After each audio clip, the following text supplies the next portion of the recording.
سفارتی زبان استعمال کی گئی. پاکستان ڈیمارچ کرے, جو کہ اس سفیر اسد مجید کو میں سلام پیش کرتا ہوں کہ انہوں نے کسی قسم کا دباؤ قبول نہیں کیا, اور وہ اپنی اس جو ریئلٹی ہے, جو سچ ہے, اس سچ کے ساتھ کھڑے ہوئے ہیں.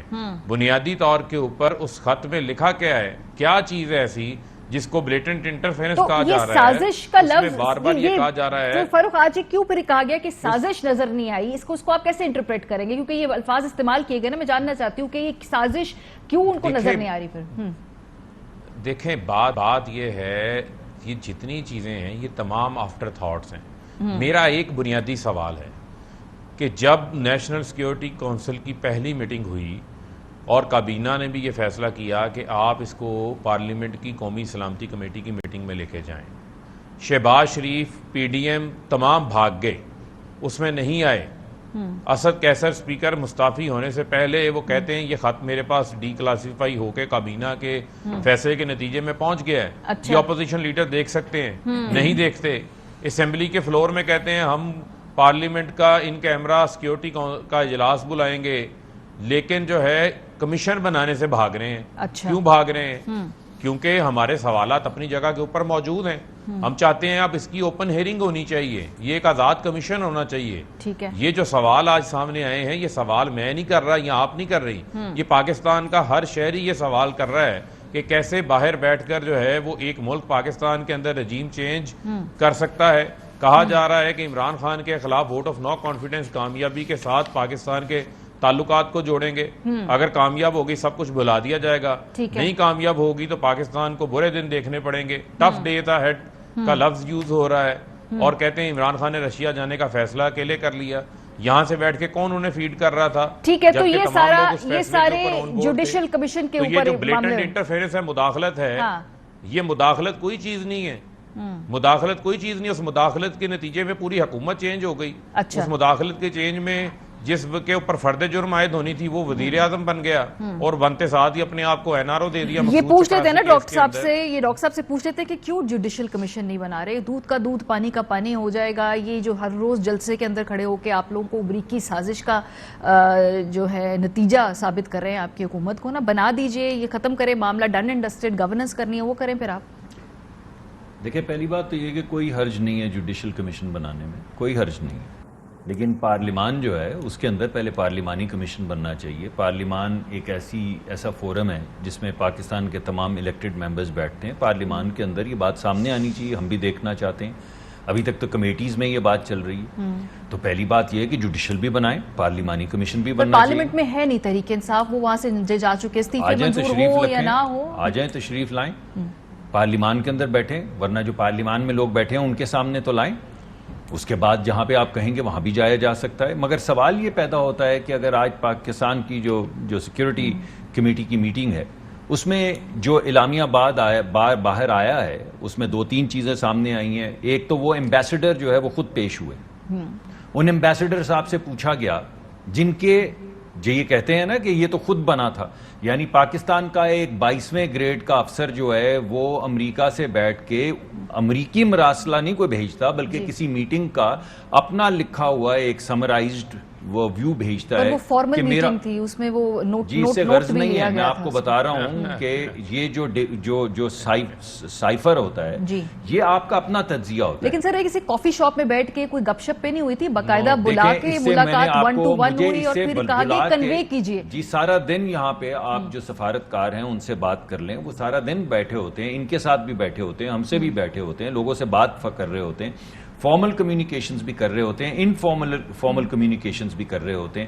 ہر جگہ کا جو سفارتکار ہوتا ہے اس کا یہ فرض ہوتا ہے کہ وہ اگر کوئی امپورٹنٹ چیز ہو تو اس کو وہ لکھ کے سائفر کے ذریعے بھیجتا ہے. یہ امپورٹنٹ انف اس نے یہاں پر پہنچ گئی, آج نیشنل سیکیورٹی کاؤنسل نے دیکھ لی. میں یہ کہہ رہا ہوں کہ اس شخص نے جس نے لکھ کے بھیجی ہے, جو اس کا رائٹر ہے, وہ سیکیورٹی کے اندر کمیٹی کے اندر آیا اور اس نے بولا کہ کوئی سازش نہیں ہوئی. یہ ہمارے بھائی ہمیں کہہ رہے ہیں میر جعفر. وہ میر جعفر کون ہے جو پاکستان کی سلامتی اور خارجہ پالیسی کو صرف اپنے سیاسی انٹرسٹ کے لیے ایکسپلائٹ کر رہا ہے؟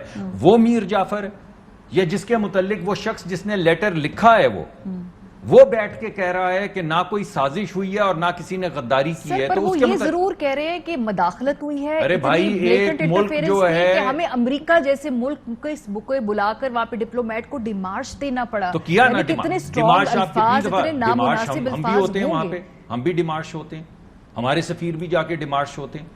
جب بھی کوئی ایسی زبان بولی جائے یا کوئی ایسی بات کی جائے جو ایک ملک سمجھتا ہے کہ ہمارے متعلق آپ کو نہیں کرنی چاہیے تھی، اس کا ایک فارمل طریقہ کار ہے، وہ ڈیمارش ہے. تو ہم ڈیمارش ہوتے بھی ہیں، ہم ڈیمارش کرتے بھی ہیں. کوئنسیڈنس ہے کہ ووٹ آف نو کانفیڈنس کا اس میں ذکر ہوتا ہے، پھر ووٹ آف نو کانفیڈنس آ بھی جاتا ہے، پھر وہ کامیاب بھی ہو جاتا ہے. یہ حسین اتفاق ہے. انہوں نے بنیادی طور پہ جو ان کے سامنے بات کی وہ یہ تھی کہ یہ جو ایڈمنسٹریشن ہے اس کے ساتھ کام کرنا بڑا مشکل ہو رہا ہے. میں وہاں پہ نہیں موجود تھا، میں آپ کو بتا رہا، آج تک میرے سامنے چیزیں آئیں. اور یہ اکیلا ملک نہیں ہے. یعنی آپ یہ دیکھیں کہ آج سے 4 مہینے پہلے تک جس کو یہ غدار، ہمیں غدار اور ان کو سازشی کہہ رہے ہیں، ان کے حوالے کشمیر کر کے آئے تھے. اس دن نہ وہ ملک سازشی تھا، جب یہ جا کے کہہ کے آئے کہ یہ کشمیر میں نے اس کی ثالثی دے دی ہے ڈونلڈ ٹرمپ کو. ڈونلڈ ٹرمپ صاحب جو ہے کشمیر کی ثالثی کریں گے، پھر انہوں نے وہ 370 آرٹیکل کے ذریعے ثالثی کروا بھی دی ان کی. لیکن اس وقت جب یہ دے کر آئے اور اس کے بعد آرٹیکل 370 ختم ہوا، ہم نے تب بھی ان کو غدار نہیں کہا. یعنی کیا ہمارے منہ میں زبان نہیں ہے کہ یہ صرف بول سکتے ہیں میر جعفر؟ ہم نہیں کہہ سکتے کہ یہ غداری کر کے آئے وہاں پر اور کشمیر کو بیچ کے آئے اور امریکہ کے حوالے کر کے آئے، جبکہ خود وزیر اعظم جو پاکستان کا یہ کہہ رہا ہے کہ میں آج کشمیر کی ثالثی امریکہ کے حوالے کر رہا ہوں اور میں آج ورلڈ کپ جیت کر آیا ہوں. ٹھیک ہے، لیکن بات یہ ہے کہ یہ سارا جو زبان یہ بول رہے ہیں یا جو نیریٹو یہ بلڈ کر رہے ہیں جس میں کسی کو کافر، کسی کو غدار کہہ رہے ہیں، ان کو 7 تاریخ کو یہ آیا تھا. انہوں نے 1 تاریخ تک انہوں نے جب کہا تک ہم سے چھپائے رکھا. یار کیسی بات ہے، اب کیسی بات ہے یہ میں نے شیری مزاری صاحبہ کے this is not شیری مزاری صاحبہ کو پھر لینا پلے اس کے اندر. وہ کہہ رہی کہ آپ ایسے کریں کہ آپ کسی کو جو فورن آفس کا جو سپوکس پرسن ہے اس کو لیں، اس کو بتائیں کہ جب سائفر آتا ہے تو کدھر جاتا ہے، تاکہ یہ جو بالکل یعنی صریحاً غلط بیانی کر کے آپ ایک کہی جائیں کہ ہمیں تو پتہ ہی نہیں چلا. آپ کو کسی کا آپ کو نہ پتہ چلتا ہے کہ ڈالر کتنے کا ہو گیا، نہ پتہ چلتا ہے کہ ملک میں مہنگائی کتنی ہوگی، نہ پتہ چلتا ہے بجلی کدھر بند ہو گئی، نہ پتہ چلتا ہے کہ آپ کو سائفر آیا ہوا ہے. اچھا یہ بیانی آپ کو پریشان کر رہا ہے اس وقت؟ کیونکہ obviously اگر آج بات یہ پریشان یہ کر رہا ہے 10 دن سے آپ اسی اعلامیے کا جواب دے رہے ہیں نا. ملک کی ایک سیاسی جماعت جو ہے جو سیاست کرنے آئی ہے وہ دوسروں کو غدار کہہ رہی ہے. جس طرح نازی جرمنی کے اندر اپوزیشن کو غدار کہا جاتا تھا اور غدار کہا گیا، جس طرح نازی جرمنی کے اندر ہٹلر نے اپوزیشن سے ووٹ کرنے کا رائٹ چھین لیا، جس طرح نازی جرمنی کے اندر آرڈیننسز کے ذریعے اور رولنگز کے ذریعے پارلیمان کی ملک کو چلایا جانا شروع کر دیا، ساری چیزیں تو انہوں نے کر ڈالی. اچھا اب کسی کو کافر، کسی کو غدار، کسی کو میر جعفر، اور ہمیں پتہ ہی نہیں. جب پکڑے گئے کہ 8 لوگوں نے پوچھا کہ اچھا 8 تاریخ کو آیا تھا یہ آپ کو یہ آپ کو جو وہاں سے سائفر، تو آپ نے انتظار کیوں کیا؟ وہ ہمیں ملا نہیں. اچھا OIC میں جب آپ نے بلایا اسی ملک کو جس کے اوپر آپ الزام لگا رہے ہیں سازش کرنے کا، کہتے ہیں کہ ہم اپنے تعلقات وہ جو ہے اس کے لیے ہم اس کو نہیں پبلک کرنا چاہتے تھے. ایک بندہ جو سیبوٹاج کر رہا ہے، ایک ملک جو ہم نہیں چاہتے تھے کہ ملک جو ہے پاکستان پہ یہ آئین کہ ملک کے تعلقات خراب ہو، بہت زیادہ لوگ ہمارے ملک میں آئیں گے. یہ بالکل میں کیوں عجیب غریب بات کر رہی ہوں، یہ ان کا موقف میں آپ کو بتا رہی ہوں کہ بھئی اس وقت ہمارے ملک میں اتنے ملک کے وزرائے خارجہ آئے ہوئے ہیں، اس کے بعد ہم نے یہ ساری بات برا مت منائیں. نانسنس. یعنی ایک ملک آپ کے آئین کو سبورٹ کرتا ہے، اس کا مطلب یہ ہے کہ وہ آپ پہ حملہ کرتا ہے، اور آپ اس ملک کی وزارت خارجہ کے بڑے افسروں کو بلا کے OIC کے اندر بٹھاتے ہیں اس وجہ سے کہ تعلقات نہ خراب ہوں. وہ آپ کے اوپر حملہ کر رہے ہیں. یہ کسی کا ملک کا آئین سبورٹ کرنا اس ملک کے اوپر حملہ ہے. اچھا آپ یہ کہہ رہے ہیں کہ نہیں ان کو اصل میں وہ بھولے تھے نا، انہیں پتہ نہیں چلا. سر بولے بن کی بات نہیں سر، نہ آپ اتنے بولے نہ وہ اتنے بولیں. اس پہ سیاست بھی ہو رہی ہے، اس پہ سیاست بھی ہو رہی ہے. سیاست بھی نہیں ہو رہی، اس میں سیاست ہی ہو رہی ہے، بھی نہیں ہو رہی. ایک ملک کے اوپر آپ نے اگر کسی نے پاکستان کے آئین کو سبورٹ کیا ہے تو اس کے وہاں کے افسران کو بلا کے OIC کی میٹنگ میں کیوں بٹھا رہے ہیں؟ چلیں مجھے فاروق صاحب سے اس کو آگے لے کے جانے دے بات کو. آئین پہ حملہ کر کے اس کو سبورٹ کیا ہے تو آپ کا ایمبیسڈر جس نے وہ لکھا ہے وہ اپنی امریکہ سے جاتے ہوئے جو ٹویٹ تھی اس کے اندر اسی شخص کی تعریف کیوں کر رہا ہے؟ سر اس ملک کے اندر جب تک وزیر اعظم جلسے کے اندر وہ خط نہیں لہراتا اس معاملے کو ٹیک اپ نہیں کیا جاتا. اس ملک کے اندر سر حکومت آپ لوگوں نے بھی کی ہوئی ہے سر. ایک ایسا وزیر اعظم جو نوٹیفیکیشن ہوتے ہیں، نوٹیفیکیشن لیے جاتے ہیں، نوٹیفیکیشن ریجیکٹ ہوتے ہیں. یہ دیکھیں، یہ اس ملک کی ہم نے یہ ملک کا سٹیٹ سیکرٹ لے کے ایسے کھڑا ہو جائے 20,000 کے مجمع کے آگے. سر وہ کیا بعد میں شخص نیوز ہے؟ وہ میر جعفر ہے یا کونسل کیا کے ہے؟ سامنے پیش بھی ہوا نا, خالی وہ لیٹر پہ نہیں ہے. آج آپ کے سامنے یا تو آپ یہ آج جھوٹ آپ کہیں کہ وہ جو تمام افواج کے سربراہ اور انٹیلیجنس ایجنسیز کے لوگ بیٹھے ہوئے تھے وہ سب جو ہیں غدار ہیں اور ملے ہوئے ہیں ہمارے ساتھ, جس کی وجہ سے یہ بار بار چیزیں سامنے آ رہی ہیں. تو آپ اگر نہیں کہہ رہی اور وہ بھی نہیں کہہ رہے اور میں بھی نہیں کہہ رہا, تو واحد شخص جو کہہ رہا ہے وہ عمران ہے. وہ کہہ رہے ہیں کہ اس کی جوڈیشل جو ہے ایک میں آپ کو کمیشن یہ بنا کہہ رہا ہوں کہ اس ملک کے اندر وہی ادارے جن کو آپ ایسے انویسٹیگیٹ کیا جائے, آج وہی ادارے جو ہیں وہ کہہ رہے ہیں کہ کوئی سازش نہیں ہوئی, کوئی غداری نہیں ہوئی, ان کو جواب اور آپ دینے یہ کہہ رہے ہیں کہ نہیں. اب بھائی یہ ہم نہیں مانتے. چلے فاروق صاحب جی, اب آگے کیا ہوگا؟ کیونکہ obviously جوڈیشل کمیشن سے پہلے وہ کہہ رہے کہ جی پارلیمانی کمیشن جو ہے اس کے اندر آئے, پارلیمنٹ میں آپ لوگ موجود نہیں, تو پارلیمانی کمیشن آپ لوگوں کو قبول ہے؟ دیکھیں بات یہ ہے کہ پریشانی تو سامنے جھلک جھلک کے آ رہی ہے کہ پہلے گلے پھاڑ پھاڑ کے کہتے رہے پریس کانفرنس کر کے آئیں, پریس کانفرنس کریں. جن کو کہتے تھے سیاست میں نہیں آنا چاہیے ان کو سیاست میں خود شامل کرتے رہے. اس کے بعد جو ہے وہ اب نیشنل سیکیورٹی کونسل کی بجائے جوڈیشل کمیشن بنانے کے نہیں, آپ آج کہہ دیں نا کہ آپ کو ان پہ اعتماد نہیں ہے, کہیے کہ وہ جھوٹ بول رہے ہیں. ایک منٹ ڈاکٹر صاحب hold on please doctor hold on. مجھے پتا ہے آپ کی کافی مشکلات ہیں, لیکن میری بات اب ذرا سن لیں حوصلے سے.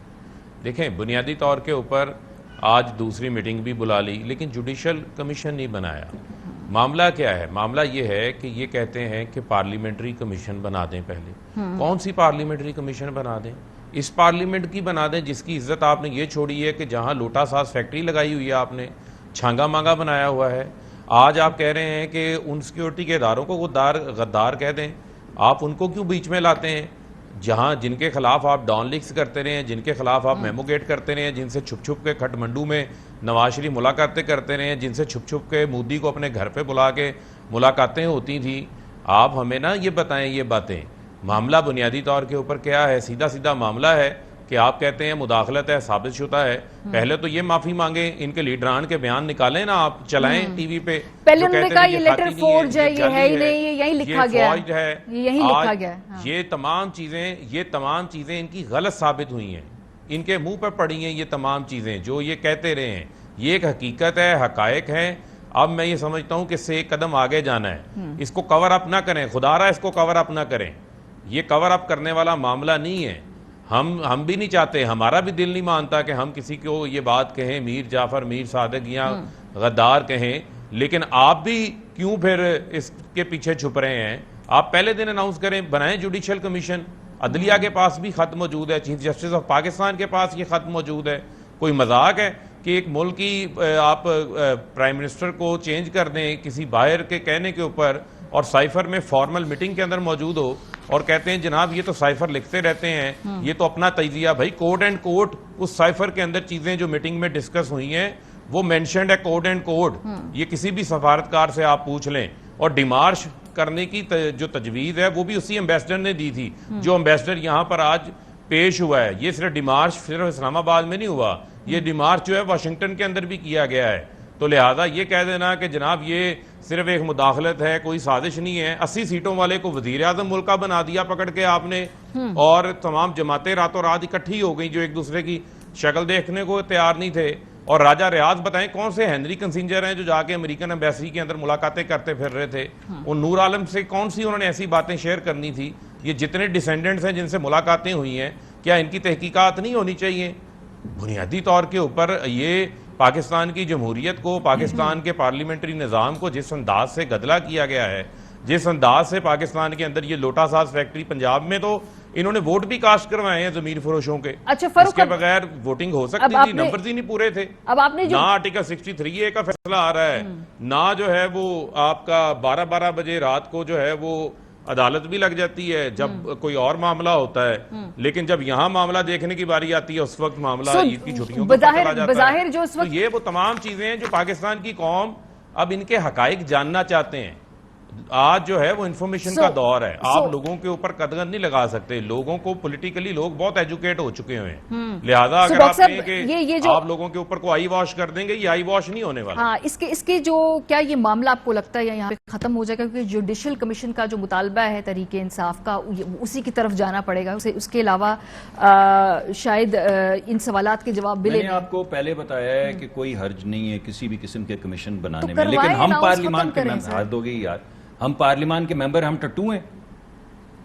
آپ عجیب و غریب باتیں کر رہی ہیں. آپ ہمیں سمجھتے ہیں, آپ ہمیں بلا کے کہہ رہے ہیں کہ نہیں آپ کی بات نہیں مانتے. سر پارلیمنٹ کے اندر تحریک انصاف ہے ہی نہیں بھائی, وہ وہاں سے استعفے دے کے چلی گئی ہے. ان کی موجودگی کے بغیر کوئی بھی انویسٹیگیشن یا کمیشن مکمل نہیں ہوگا. اور جب یہ اعتماد نہیں ہے, اس لیے میں انہوں نے کیوں نہیں بنایا؟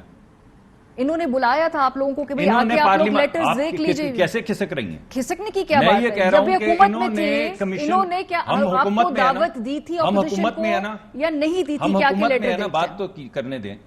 انہوں نے کمیشن بنایا کوئی؟ ہم بھی ان کو دعوت دے رہے ہیں. انہوں نے کمیشن بنایا کوئی؟ آخری دن اناؤنس کیا تھا, ٹو لٹل ٹو لیٹ. انہوں نے جوڈیشل بنایا, جوڈیشل بنایا تھا. جوڈیشل کمیشن 8 کو ملا تھا, 8 مارچ کو جوڈیشل کمیشن بنایا. یہ 8 مارچ سے لے کے جب تک حکومت ڈیزالو نہیں ہوئی, حکومت میں تھے, جوڈیشل کمیشن بنایا تھا, پارلیمانی کمیشن بنایا تھا. ایک خط نکال کے عوام کے سامنے ایسے سے لہراتے رہے, کیوں نہیں کمیشن بنایا؟ انہوں نے ہم پہ آرٹیکل 5 لگایا, کیوں لگایا؟ اس سے پہلے کس نے لگایا تھا؟ ہٹلر نے لگایا تھا اپوزیشن کے اوپر. ان کو ڈسکوالیفائی کیا تھا, ان سے ووٹنگ رائٹس لیے تھے. کیوں لگایا انہوں نے؟ کیا حیثیت ہے کہ یہ کھڑے ہو کے جس کو مرضی غدار کہہ دیں؟ اور یہ کس کو کہہ رہے ہیں کہ انہوں نے, کسی نے باہر سے آ کے ان کو الٹا دیا. اس پارلیمان کے الیکٹڈ ممبرز نے ووٹ آف نو کانفیڈنس کیا, جس کی پروویژن آئین کے اندر ہے, اور انہوں نے کہا کہ ہم اس شخص کو, اس میر جعفر کو نہیں مانتے, جو ملک کی سلامتی کو داؤ پہ لگاتا ہے. اس طرح کے پورے ملک دنیا کے اندر آگ لگ جائے جس طرح کے. تو 3.5 سال بات کرنے میں یار, ہٹلر کیا کرتا تھا؟ اس نے بھی کہا پوری دنیا, اس نے کیا کہا؟ نیا جرمنی. انہوں نے کیا کہا؟ نیا پاکستان. اس نے کیا کہا کہ یہ غدار ہیں اپوزیشن والے. انہوں نے کیا کہا؟ یہ غدار ہیں اپوزیشن والے. انہوں نے کیا کہا؟ ان کو ووٹ کرنے کا کوئی حق نہیں ہے. انہوں نے کیا کہا کہ اس کو ووٹ کرنے کا کوئی حق نہیں ہے. انہوں نے کیا کہا کہ ہم حکمرانی کریں گے آرڈیننسز کے ذریعے, ڈیکریز کے ذریعے. انہوں نے کیا کہا کہ ہم حکمرانی کریں گے آرڈیننس کے ذریعے اور رولنگز کے ذریعے. آپ کو کوئی سملیرٹی نہیں نظر آ رہی, اور بالکل اسی طرح یہ کھڑے ہو کر چیخ کر لوگوں کو غدار اور کافر اور غدار اور کافر کہہ رہے ہیں. بھائی سب کمیشن بنیں گے, سب کمیشن بنیں گے, مگر اصل بات یہ کہ یہ جھوٹ کب تک چلے گا اس ملک میں؟ کب تک آپ لوگوں کو غدار کہتے رہیں گے کیونکہ وہ آپ کی اپوزیشن ہے؟